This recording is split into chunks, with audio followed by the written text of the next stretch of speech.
What's happening, everybody? It's Sean with Reactions to the Classics. Today we got the Eurythmics reaction, their top 10 songs, brought to us by our friend and patron supporter, Cindy. Thank you, Cindy. Appreciate you.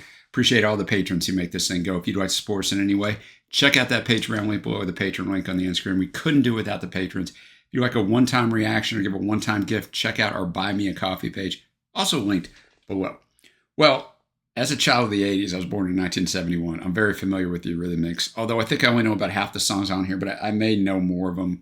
Once you hear them, you kind of know how that goes, guys. But they were such a pivotal thing in the mid-80s, I would say, for the most part. But little background on them. They were a British new wave duo formed in 1980, consisting of Scottish vocalist Annie Lennox and English musician and producer Dave Stewart. They were both previously in The Tourists, a band that broke up in 1980. They released their first studio album, In the Garden, in 1981 to little success, but achieved global acclaim, of course, with their second album, Sweet Dreams Are Made of This. They split in 1990. Dave went on to become a sought-after producer. Annie, of course, had her solo career, which started in 1992 with her debut album, Diva. After almost a decade apart, they reunited to record their 8th studio album, Peace, in 1999, which is something I did not know until I researched this. They were reunited again in 2005 just for a single, I've Got a Life, which peaked within the top 10 of the singles charts in Scotland and the top 20 in the UK all those years later, and reaching #1 on the US Dance Club Songs charts. It's part of their new compilation album at that time, Ultimate Collection. They've sold an estimated 75 million records worldwide. Their awards include the Best MTV Music. Their awards include MTV Video Music Award for Best New Artist in 1984 for Sweet Dreams. Yeah, that thing was everywhere. Probably more on that later. I don't want to ruin the top 10. The Grammy Award for Best Rock Performance by a Duo or Group with Vocal in 1987. And the Brit Award for Outstanding Contribution to Music in 1999. They were inducted in the UK Music Hall of Fame in 2005, the Songwriters Hall of Fame in 2020, and they were inducted in the Rock and Roll Hall of Fame in 2022. Which I was a little bit surprised about. I mean, I didn't really remember that. If you look at their resume, they wouldn't be in the Rock and Roll Hall of Fame. But if you look at the impact they had, now New Wave had been around, but they took it to a whole nother level commercially. And so the things that they did and that influence, they definitely deserve to be in the Rock and Roll Hall of Fame. If you haven't been with us before, the music's not in the video, but it'll be at the Vimeo link below. So click on that. Follow along with us. Let's jump into it with Cindy's number 10. We got Here Comes the Rain Again off Touch, their third studio album, their first studio album to go to #1 in the UK. Third single in the UK off of this album went to #8. In the US, it became their second top 10 hit, peaking at #4. Became their 5th consecutive top 10 single in their home country, 8 in Canada, 16 in Australia. String arrangements by the great Michael Kamen were performed, I thought this was a cool story, by members of the British Philharmonic Orchestra. Limited space in most studios, right? And definitely limited space for orchestras. It's not usually how it's done. The players had to improvise by recording their parts in other parts of the facility. The cellists were positioned in a row in a corridor leading to a door, and the violinists and violists were situated in the facility's kitchen and bathroom, respectively. Various wires and mics were run throughout the facility and connected to a Soundcraft mixing console located at the top of a spiral staircase. So it's kind of what you imagine. All these different rooms, let's run it up and connect it in one place. The song was then mixed by blending the orchestral tracks on top of the original synthesized backing track, which comprised programmed drums and sequencers. So part of what I'm talking about their innovation and things that they did, Dave Stewart talked about in the Dave Stewart songbook. He said on this song, I've been out on 46th Street and bought an early Casio keyboard about 20 inches long with very small keys. It was an overcast day. Andy was sitting in my room and I was playing some little riff on the keyboard sitting on the window ledge. And I was playing these little melancholy minorish chords.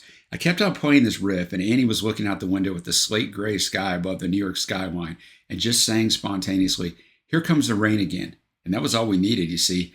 Like a lot of our songs, you only need to start with that one line and that one atmosphere, that one note or that intro melody. And of course that starts the whole song. And the whole song was about that undecided thing. Like here comes depression or here comes the downward spiral. But then it goes, so talk to me like lovers do. It's the wandering in and out of melancholy, a dark beauty that sort of is like the rose that's when it's darkest unfolding in blood red just before the garden dies. And capturing that kind of in oblique statements and sentiments. And the rest of it was like a puzzle where we needed to just fill in the missing pieces. So it's kind of a weird course. I just thought that was great. I'm not going to give you that much info on every song, don't worry. Some of them I am. But kind of into their songwriting creation process. And also, something I didn't mention at the start, Dave and Annie dated while they were in the Tourists, the band that broke up. When the band broke up, they sort of broke up and they stayed together, which is kind of insane, right? Think about that. You have relations with someone, and you spend hours a day with them. That's kind of your career. But I mean, kudos to them. And thank goodness they did it. We wouldn't have this stuff. I'm going to have the lyrics up as always. Thanks again, Cindy. All right, here comes the rain again. Wonderfully written. You can tell the parts of depression and stuff and trying to want to get in and out of that. I've never listened to the Eurythmics on these, right? On real over the ear headphones. And I was really excited to do it because I thought, man, the nuances of the music are really going to shine through in a way that you can't hear them otherwise. And they really do. The intricacies of the producing, which Dave Stewart produced the albums, because it's one of those deals, right? You see Andy and you see Dave in the duos, especially back in the day. Same exact thing with Wham, with George Michael and Andrew Ridgeley. You're like, what's that other guy doing? But Dave co-wrote all the songs and, was a big part of not only writing the lyrics, but the music, produced everything. So he's a big part of the sound. So he definitely plays a huge part here. I'm just getting that out of the way. But yeah, I mean, the intricacies of the music, this is orchestra stuff, as I shared with Michael Kamen, kind of leading that up. But some of the other songs are going to sound like orchestra stuff, and they're not. They're synth stuff, but really, really well done song. The vibe of it and the ambiance of it definitely gives you that kind of melancholy down feeling. We're going to stay on that same album for number 9. We got Right By Your Side from Touch. It features a calypso musical instrumental backdrop. This is where I forgot the very next song. It's going to show you that it's not what it sounds like. Completed with synthesized steel drum and marimba sounds and a horn section. The steel drum sounds were triggered from a Voyetra synthesizer that Stewart acquired in New York. After spending just a few hours getting it to function, he landed on a sound that resembled a set of steel drums, which was the first noise that he achieved with the synthesizer. He then worked with Andy to develop this song around the steel drum sound. According to Dave, it took roughly 10 minutes for them to write the song. He sought to record a solo that emulated the playing of King Sunny a Day. So to accomplish this, he recorded his part at half speed and later sped the recording up. The song's horns dubs were recorded in London by some session musicians. Became the 4th consecutive Eurythmics single to hit the top 10 of the UK singles chart during 1983, 29 in the US, 39 in Canada, 15 in Australia. All right, for sure did not expect that sound, even though obviously I listened to my own intro there. I did not expect that sound. It went to 29 in the US, like I mentioned, so I would have been 12 years old. I was so heavy into music, all the top 40 stuff. I'm shocked I don't remember this song. I don't remember it all. Usually, I know it sounds crazy, but usually I remember all music almost. I don't remember a lot of other things, but I remember all music. I just don't remember this, but I'm going to say the 12-year-old me would have hated this song, so maybe that's why, I was all about give me a little early hair metal and, stuff like that. So I enjoyed it, though. Almost 54-year-old me really enjoyed it. Annie's voice is well suited for this. Her voice is really well suited for anything, but just a fun song. Right? Just put you in that good mood. That's what I like about arrangements like this. Let's go to number 8. We got When Tomorrow Comes off the Revenge album in 1986. Already their 5th studio album. You got to crank them out back in the day. Lead single, 30 in the UK, 7 in Australia. Not even released in the US. All right, When Tomorrow Comes. Really enjoyed that song. It's really well done. This is 1986. Their sound evolved so quickly from the new wave into more R&B, rock type stuff. But that was kind of the way it was in the 80s. You had to move quickly. You had to move quickly to stay relevant.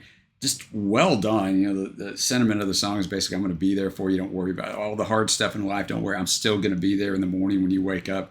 I'm not going to leave you to give you that reassurance. But enjoyed the horn section and just Andy sounded fantastic. All right, now I'll give you a little cheat here, right? A little preview. The next 3 songs come from Be Yourself Tonight, 1985, their 4th studio album, and an album that has high acclaim, held in high acclaim as their best album by most critics and on a lot of best of lists for the 80s.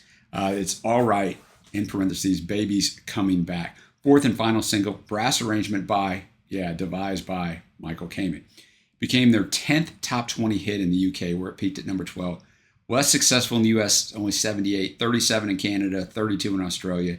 As songwriters, Annie and Dave received the 1986 Novella Award for Best Song Musically and Lyrically.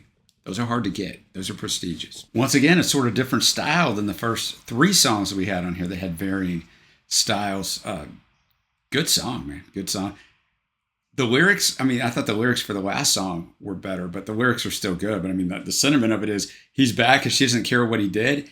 I don't know how many women would have that sentiment, or guys for that matter. But kind of the mixing of the backing vocals with Annie's forefront vocal, the horn section, it all just works. It's just a professionally done song, right? You can tell there's professional musicians working on this song. Really good. I already told you, and I'm sure you were paying attention, off the same album, Be Yourself Tonight in 1985. Number 6, There Must Be an Angel, in parentheses, Playing With My Heart. They like the parentheses stuff. Second single features a harmonica solo by Stevie Wonder. Became a worldwide success, reaching number 1 in Ireland, Norway, Finland, and the UK, where it remains the Eurythmics' only number 1 single. That was pretty shocking to me. 22 in the US, 12 in Canada, 3 in Australia. Michael Kamen's on here as well on strings. All right, I knew this song. I don't know it greatly, but I knew it so well done. More of an R&B, almost throwback sound. Not totally. There's some contemporary stuff in there as well, but the arrangement of all of these songs. I mean, Dave is a masterful producer. It sounds fantastic. And Annie, as I said, can sing anything. The maturity to her voice brings a lot to a song like this. You know, just total devotion, but so well done, so many layers to it. Let's go to the top 5. And from that same album, as I mentioned, Be Yourself Tonight in 1985, we got Sisters Are Doing It For Themselves. Aretha Franklin is on here with Annie. It's also featured on Aretha's Who's Zoomin' Who in 1985 album. Very rare that you get a collaboration that's featured on both artists' albums. I just thought that was interesting. Eurythmics originally wanted to record with Tina Turner, but Tina wasn't available. Tina was as hot of an artist as you could get there, coming off the year before What's Love, got to do with it, and a bunch of Grammy wins. So instead, they flew to Detroit and laid this down with Aretha. Track features 3 of Tom Petty's Heartbreaker, Stan Lynch on drums, the great Benmont Tench on organ, and the fantastic Mike Campbell on lead guitar. Number 9 in the UK, 18 in the US shocks me, because I'll get into what on another song here in a little while, the impact of MTV and specifically what I think they had to do with the success of Eurythmics. But this song was on MTV just on repeat. And for your child of the 80s, you understand how powerful that is, right? MTV was pretty much everything. 33 in Canada, 15 in Australia. Nominated for Grammy Award for Best R&B Performance, but did not win. All right, the great Aretha Franklin joining Annie and the Eurythmics, fantastic song, you know, a feminist anthem as it was coined back in the day, in some quotes when they were talking about it. Aretha's an all-time great, little career resurrection at this time, had a couple hits. Also, 2 years later, she'll have the number 1 her biggest all-time hit on the Billboard charts with George Michael, I Knew You Were Waiting. So a nice little showcase for her, for one of the great female voices in music history. So really well done song. Next up at number 4 from the Touch album in 1983, Who's That Girl? 15 in Canada, 3 in the UK, 21 in the US. A really good song that shows off the diversity, because you feel that new wave part in there, but then when Annie hits that note, that perfect pitch of Who's That Girl on the chorus, it's something totally different. And just the masterful production again, and the way they put this song together has all kinds of different aspects to it, but really sticks in your head. Great choice for number 4. Now up to number 3, a song I do know, Would I Lie to You, off the Be Yourself Tonight album in 1985. Again, lead single, first by the duo to feature their change in musical direction from a predominantly synth pop style to rock and rhythm and blues. The song and its accompanying album featuring a full backing band and relied less on electronic programming. Lyrically, features Annie confronting a cheating lover as she leaves him for good. 17 in the UK, 5 in the US, becoming their 3rd and last top 10 hit in the US. So that's what I'm talking about being in the Rock and Roll Hall of Fame. They had 3 top 10 hits in the US. That's it. And you're probably noticing they didn't have a lot of chart success in a lot of places, but they're just so iconic, right? So impactful. Their biggest hit in Australia went to number 1, went to 5 in Canada. Dave said he set out to make a song with a, quote, killer R&B riff. He worked it out one morning while having breakfast with his acoustic guitar on his knee. At first, Annie was hesitant as it didn't fit their sound. You have success and you're going to go change your sound. That's a scary and courageous thing. Dave said, when we started putting it down, the song had a lot of energy and inspired Annie to come up with the lyric, Would I Lie to You? And a melody with very odd answering harmonies. Now, would I say something that wasn't true? And that's what sticks out in that song, right? If you know it. These harmonies are very unusual, and Annie is a genius at working them out very quickly in her head. All right, excellent lyrics telling him everything. I'm on my way out. There's really nothing you can do about it. But I know I'm a broken record, so to speak, no pun intended. But the arrangement, the way the horns come in, and then Dave comes in with this fantastic guitar riff for about 30 seconds, and Annie's fantastic. The way the backing vocalist comes in, the energy of this song is just infectious. But it definitely sounds like a totally opposite artist than a song that we're going to encounter at number one. But we still got one more song in between that. We have Missionary Man from the Revenge album in 1986. 14 in the US, 13 in Canada, 31 in the UK, 9 in Australia, won a Grammy Award in 1987. I have known about half of these songs. Surely I know this song. I was 15 years old and went to 14 in the US. I mean, it doesn't seem familiar, but surely I know it. Okay, another song that I remember, although not greatly, but I do remember the song. Interesting lyrics. I was wondering where it came from, but I have the answer for you. It's from a poem written by Annie, and the Missionary Man is a stand-in for, according to Annie herself, a great deal of people in the media in the form of politicians or religious speakers or philosophical people who are generally trying to have some power over other people. Now, it is 2025 when I'm filming this. This was from 1986.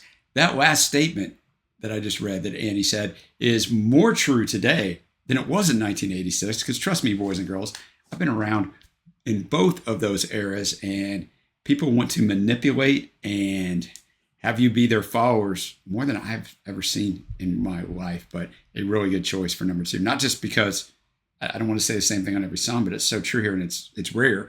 The production's fantastic. It's a full song. The arrangement, like there's so much that goes into these songs. But we got number one left, and even if you mildly know who the Eurythmics are, you're going to guess what number one is. Of course, Sweet Dreams, in parentheses, I told you I liked it, are made of this, off the album of the same name, their second studio album in 1983. Their fourth and final single. This song's like in the middle of the album, so they obviously didn't think it was going to be a big deal. Their breakthrough hit, obviously, reached number two in the UK of March of 1983. I couldn't find what held it out of number one, but I was very curious. And of course, number one in the US, but not until 6 months later. It's their first single released in the US. In 2020, it was inducted in the Grammy Hall of Fame. 2023, it was selected by the U.S. Library of Congress for preservation in the National Recording Registry. Recorded in a small project studio in the attic of an old warehouse in North London where they were living, the song's success heralded a trend of musicians abandoning larger recording studios for home recording methods. Annie and Dave wrote the song after the breakup of the Tourists, and they formed Eurythmics. Although the two of them also broke up as a couple, as I mentioned earlier, they continued to work together. They became interested in electronic music and bought new synthesizers to play around with, which they took out a loan and bought these different synths as well. I won't go into all of that, but it's kind of an amazing story. According to Dave, he managed to produce the beat and riff of the song off one of their new synthesizers, and Annie, on hearing it, said, "What the hell is that?" Started playing on another synthesizer, and the beginnings of the song came out as they were having the two dueling synthesizers, which you don't see very often. According to Annie, the lyrics reflected the unhappy time after the breakup of the Tourists, when she felt that they were, quote, in a dream world, and that whatever they were chasing was never going to happen, right? That helplessness and hopelessness. She described the song as saying, "Look at the state of us. How can I get any worse?" Adding, "I was feeling very vulnerable." The song was an expression of how I felt, hopeless and nihilistic. Stewart thought the lyrics were too depressing and added the "hold your head up, moving on" line to make it more uplifting. And the way Annie delivers that line also is iconic. Commenting on the line, "Some of them want to use you, some of them want to be abused," Lennox said that, quote, "People think it's about sex or S&M, and it's not about that at all." According to Dave, the record label RCA Records did not think the song was suitable as a single in the US as it lacked a chorus. Got to have that catchy chorus. That's what those record companies think. After a radio DJ in Cleveland kept playing the song from it and it generated a strong local response, RCA decided to release it in the US. So lots of things here. One, the power of radio stations that was once there that'll never be again. It was a bad thing, but it's also a good thing. There's a lot of good stories of that. This is one of them where a DJ just picks up on a song and it gets huge in just a local area market. And the record companies were responsive to a song becoming big in Cleveland and going, I'm gonna put it out everywhere. So that is a cool thing. Also, the video to this song is striking. Annie's got, chopped off hair. It's orange. He's dressed in a suit.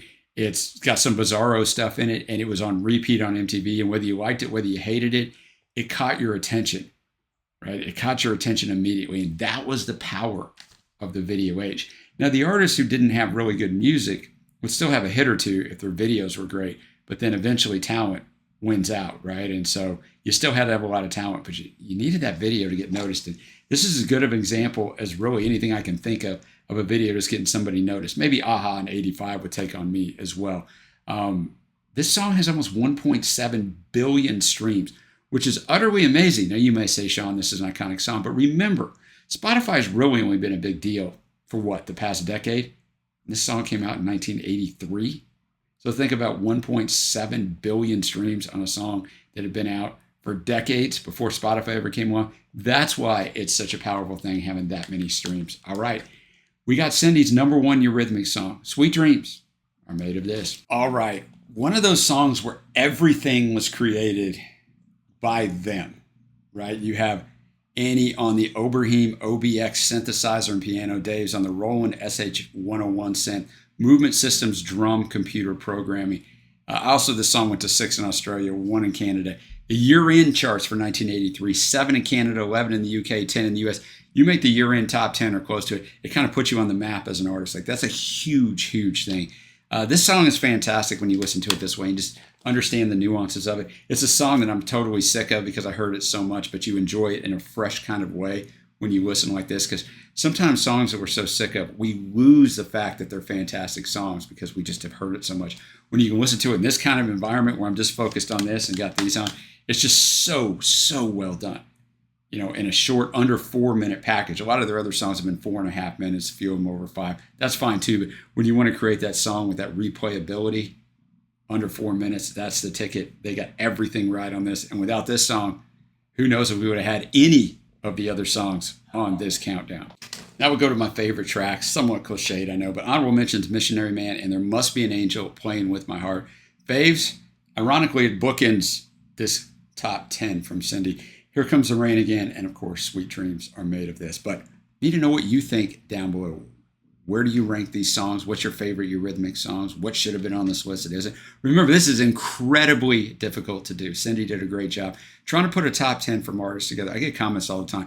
Lots of good songs are missing. Yeah, because you can only put 10. Try doing it yourself and you'll realize it is super painful, especially paring it down from like 12, 13 to 10, and then sometimes picking your #1. It might have been, I'm not going to speak for Cindy here, it probably was pretty easy for the #1 on this, but sometimes that's really difficult as well. So let me know what you think of that. Give us a thumbs up if you haven't already, and hit that subscribe button. And until next time, guys, I will see you.